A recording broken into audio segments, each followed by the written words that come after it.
The Giants are now 6-1. Hey, the New York Football Giants are 6-1. Who would have guessed that at training camp? Who would have guessed that last year? Who would have guessed that for the last decade that they've been trying to find what the fuck they are? I'd heard about the tradition and the prestige of the New York Giants football program.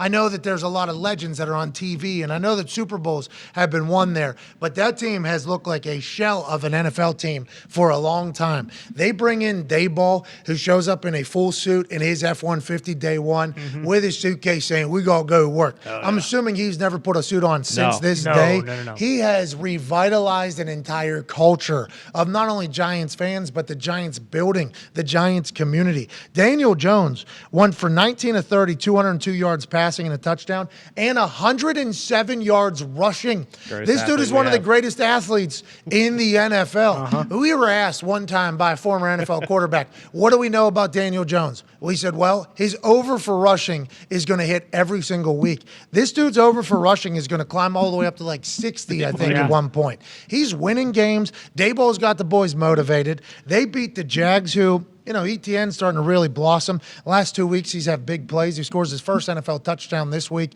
He ended up fumbling or kicking away another one where he would have scored. Seems like he's going to be just okay in the league. Trevor Lawrence seems to have control over that offense. Thibodeau is a fucking dude, though. That play we just showed, he tracked him down for 55 yards from the backside there. But remember, he likes NFTs, so let's not get him on your team. No, don't want him. Everything the Giants have been doing seems to be working. Every move they made in the offseason seems to be paying off. Every speech that Daboll has given telling them about it being a different year seems to be working. Saquon shifty again. Daniel Jones is a dude. Slayton catches a touchdown. This team is fun to watch. This team wins. And I love the way Daboll handles game days. Whoop, whoop. Saquon with a cut. How you doing? Keep it moving. Stallion on the field yet again like he was a couple years back. He told us at Super Bowl Radio Row he's ready to get back into being who he was. He was telling the truth. Daboll smoking cigars with Giants fans after the game down in Jacksonville, coming out saying, hey, how you doing?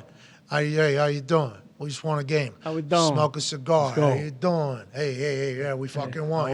We beat the Jags. All right. Hey, what do you know? Hey, how's your family? All right, It's Cuban. It's Cuban. Is this a baby? I'll sign, I guess. Yeah. He has changed everything for them. Yeah. And I'm pumped for him. I'm thankful for him. And I'm excited to watch this team continue to grow. I don't think they're done for just because how much I like Wink and how much I like Daboll. I think they're going to be able to be in it in the end. Is it, and Daniel Jones is doing all this without like their top 4 wide receivers, which is pretty impressive. But is all this, every single game they've played this year has been a 1-score game? Like, is that Daboll? Is that coaching? Like the toughness that they weren't winning those games last year, the togetherness? I think it's the unity, yeah. Personally, I think it's the unity. I think like those are the games they lose in the past. Right. I think those are the games that go the other way. I think those are the games the Giants fans go, come on, like we're supposed to be good. We're supposed to have a sense of toughness too. We're a New York team, New Jersey team. They're supposed to. I think Daboll has kind of captured all of that, put it in a bottle, and been handing it out by the dozens in the building because those close games, they seem to be on each other's side. What was it, last week? He goes down, I think, to the defense.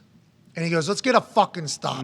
Like, you don't see coaches do that. A lot of coaches think that they have to act a certain way. Sure. They have to have the headset on. They have to get the crowd pumped. Yeah, they have to do whatever they have to do. Daboll seems like he's still a position coach while being a head coach. A lot of people move from coordinator to head coach position. They get scared to do some of the same things they were doing as a coordinator because they're their head guy now. They got to act different. They're the face of a program. They got to lead the offense, the defense, and the special teams. Feels like he is still the same dude that was the coordinator. He's taken over the head coaching role. You pair that with Wink Martindale's defense that seems to be buying. Everybody buys into Wink because they love that guy. How'd Baltimore let him out? How'd Baltimore let him out of the building? No sense. Ravens beat the Browns yesterday, so I guess that's good. We shouldn't even talk about anything negative about the Ravens. How they let Wink Martindale out of the building, we don't know. Daboll's happy for it. But the Giants have it. It seems like they have it in abundance. And teams that win those games and seem to be lucky in those games seem to be lucky throughout the entirety of the season. The teams that don't seem to suck for the rest of the year. Yeah, like they play their asses off, and it feels like because of Daboll and Wink Martindale and that play right there that was just running like till the end, to the last play. Like, this is unbelievable. Yeah, this is one of my favorite plays of the weekend, and I think, like, I don't know if now's the time to do my favorite plays of the weekend, but I think this play for sure should be in there. Look, this is one of my favorite plays of the weekend. We'll roll them out one by one. Hard not to be. This is one of my favorite plays of the weekend, strictly because let's just get our eyes on some things, shall we? Fourth quarter, 7 seconds left. 23-17, 6-point game. Where's the line of scrimmage?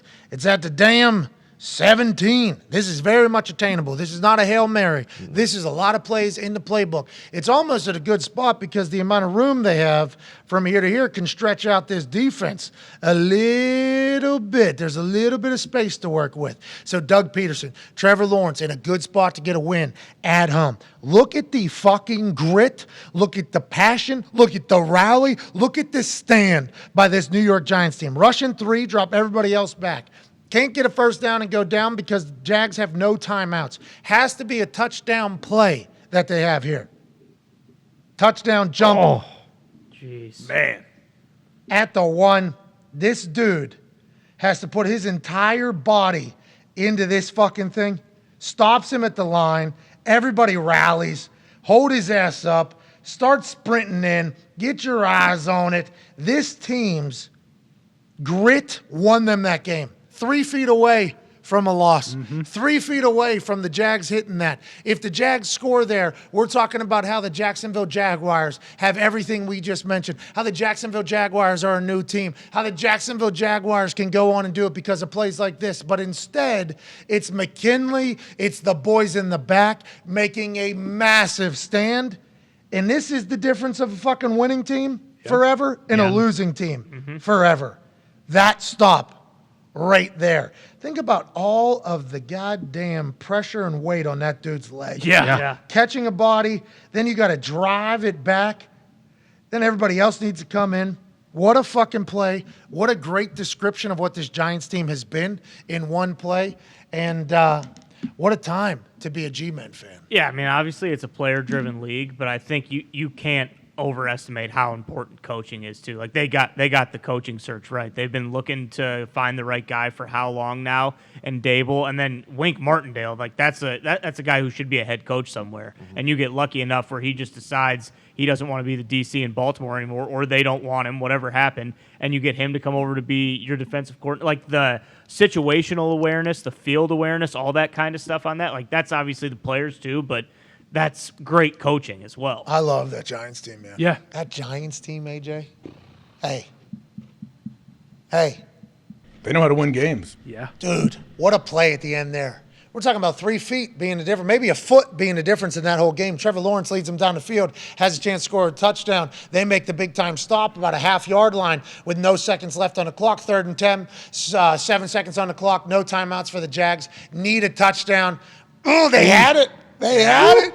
And they make a stop. That Daboll personality, that Daboll experience that's going on for the Giants seems to be an awesome one. Wink Martindale on the defensive side, Daboll on the offensive side. You know, we know Wink loves good cold beer. Right. We know Wink likes having a good time. He relates to his players a lot, and they run exotics, and it's fun defense to be a part of. But Daboll is smoking victory cigars outside the stadium with New York Giants fans. How's your family? How's your family? How's your family? How you doing? This guy is awesome. I think a lot of people are going to want to play for him, and I think this team is for real. I don't think this is just a luck thing, AJ Hawk. It does seem like, I mean, every week that goes and they continue to prove, I guess, their haters wrong, or people that don't think that they truly have arrived. So the more Daboll does, I love it. Daboll should go out there and hang out and smoke cigars with all the fans after every game. I had a couple coaches that would do that later on in my career. Like they'd stand outside the team bus on away games and smoke cigars. I'm like, man, I need to get in there. Yeah, I had some beer drinking coaches as well. You know, a couple beers, a couple drinks every once in a while. This is the only reason why you never see your family all week, so you can go win a game. That's right. So immediately after winning the game, you might as well have it, 4 or 5 minutes to enjoy it. Yeah. Maybe a beer or two, maybe a cigar before you hold yourself hostage for the next week watching film, trying to figure out how you can win because you're scared to death you'll get fired, and all your assistant coaches will fucking get fired and have to move as well, and then you'll have to pick up and go make a lot less money somewhere else. You might as well have a good 10, 15 minutes to enjoy yourself, have a cigar. I like what Daboll's doing. I think the Giants fans love him as well.